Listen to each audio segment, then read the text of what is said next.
Hello friends, good morning. दोस्तों, सबसे पहले ये disclaimer, this video is for educational purposes only. I am not a financial expert और advisor. Please do your own research for all financial matters. तो सीधा topic पे आता हूँ। तो दोस्तों, ये जो मैंने पहली वीडियो अपना पे के ऊपर बनाई थी उसका ये थंबनेल था। मैंने उसी में कह दिया था कि ये मैजिक और ट्रैप। तो आज बहुत से लोग मेरे वीडियोस के ऊपर कमेंट करके पूछते हैं कि आईएमपीएस कब स्टार्ट होगा, हमें पैसा मिलेगा या नहीं मिलेगा। दूसरा सवाल होता है कि अगर पैसा कंपनी नहीं देती है, आईएमपीएस स्टार्ट नहीं होता, तो फिर हमें क्या करना चाहिए। आज इन दो सवालों का मैं जवाब आपको देने वाला हूँ। पहला सवाल है कि आईएमपीएस स्टार्ट होगा या नहीं होगा, कंपनी पैसे देगी या नहीं देगी। दोस्तों, इसके बारे में मैं अपनी तरफ से कुछ नहीं बोल सकता, क्योंकि अगर कंपनी ने पैसा लिया है तो कंपनी को पैसा देना है। लेकिन अगर कंपनी ने 15 अगस्त का आप लोगों को टाइम दिया हुआ है कि 15 अगस्त तक आपका आईएमपीएस स्टार्ट हो जाएगा, तो फिर आपको वेट करना चाहिए। उसमें आपको जल्दबाजी कुछ नहीं करनी चाहिए। 15 अगस्त तक वेट कीजिए। अगर अब हफ्ता 7-8 दिन की बात ही तो रह गई है। यहाँ इतना वेट किया तो 8 दिन और आप वेट आसानी से कर सकते हैं।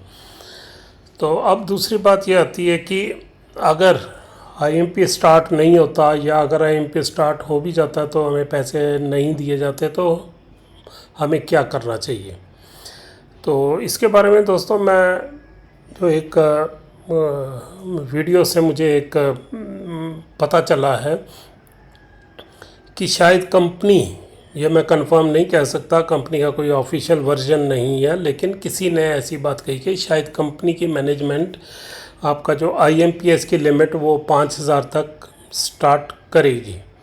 हो सकता है 10-15 दिन के बाद फिर उसको 10,000 पर डे के हिसाब से कर दे, फिर उसके बाद 10-15 दिन के बाद फिर 25,000 पर डे कर दे। ऐसे बढ़ाते बढ़ाते 1 लाख तक आपका पर डे विड्रॉवल कंपनी करने की योजना बना रही है, ऐसा मैंने सुना है। तो इसका मतलब अगर आपका 1 लाख रुपया फंसा है तो आपको अगर 5,000 पर डे के हिसाब से मिलता है तो आपको 20 दिन में वो पैसा मिलेगा। तो दूसरी बात है कि आपको क्या करना चाहिए अगर आपका पैसा नहीं मिलता। तो इसके जवाब में मैं इतना ही कहूँगा कि दोस्तों, जहाँ पर आप रहते हो वहाँ पर अगर आपके बस्ती में, आपकी सोसाइटी में, आपकी लोकेलिटी में बिजली नहीं आती 5-7 घंटे या 1-2 दिन के लिए बिजली नहीं आती, तो आप क्या करते हो, लोग क्या करते हैं। अगर लोगों को पानी की सप्लाई 1-2 दिन नहीं आती तो लोग क्या करते हैं। तो उसका जवाब यही है कि लोग या बिजली के दफ्तर में जाते हैं, वहाँ पर धरना प्रोटेस्ट वगैरह करते हैं, या फिर जो अगर पानी की प्रॉब्लम है तो पानी के ऑफिस में जाएंगे, वहाँ पर जाके तो लोगों अपना रिजेंटमेंट शो करेंगे, अपने इशू को हाईलाइट करेंगे। ऐसे ही अगर आपके साथ होता है तो आपको भी अपना इशू हाईलाइट करना पड़ेगा। आपको सिर्फ यूट्यूब के वीडियोस देख के, मेरे वीडियो देख के या किसी के वीडियोस देख के घर में नहीं बैठना, आपको अपना इशू को हाईलाइट करना होगा। मुझे अफसोस होता है कि बहुत से लोगों को पता ही नहीं कि कंपनी के ऑफिस कहाँ पर है। अगर आपको अपना पैसा वापस लेना है तो आपको कंपनी के ऑफिस में जाके वहाँ पे धरना प्रदर्शन करना पड़ेगा, सो दैट आपका इशू जो है वो हाईलाइट हो और गवर्नमेंट तक ये बात पहुँचे कि लोगों के साथ ऐसा हो रहा है। तो उसके लिए अगर आपके पास कंपनी के ऑफिस के एड्रेस नहीं है तो मैं आपको वो प्रोवाइड करवा सकता हूँ। कंपनी के 4 कंपनीज जो हैं, 2 का एड्रेस, एक है पुणे में, एक का तो गुजरात का आपको पता है अहमदाबाद में है, तो एक जो नया लिमिटेड कंपनी का एड्रेस है वो कहीं महाराष्ट्र में, कहीं कोस्टल एरिया में, तो वहाँ उन्होंने बनाया है, तो वहाँ पर भी आप प्रोटेस्ट जाके कर सकते हैं। यही रास्ता है। अगर आप प्रोटेस्ट करेंगे, आप अपनी आवाज़ को हाईलाइट करेंगे, उसको सोशल मीडिया में जगह मिलेगी, उसको प्रिंट मीडिया में जगह मिलेगी कि लोगों के साथ ऐसा हुआ है, तो तभी जाके आपका कुछ बन सकता है, अदरवाइज़ आप चुपचाप बैठे रहोगे घरों में बैठ के ये बात बनने वाली नहीं है, इन केस कंपनी आपको पैसा नहीं देती है। बाकी रही यूटिलिटीज़ और सर्विसेज की बात, तो वो आप कितना यूज़ करोगे, महीने में कितना आप रिचार्ज करोगे अपने घर के टेलीफोन मोबाइल्स का। तो मैं आपको एक एग्ज़ाम्पल देता हूँ, ये हमारे जम्मू का ही है।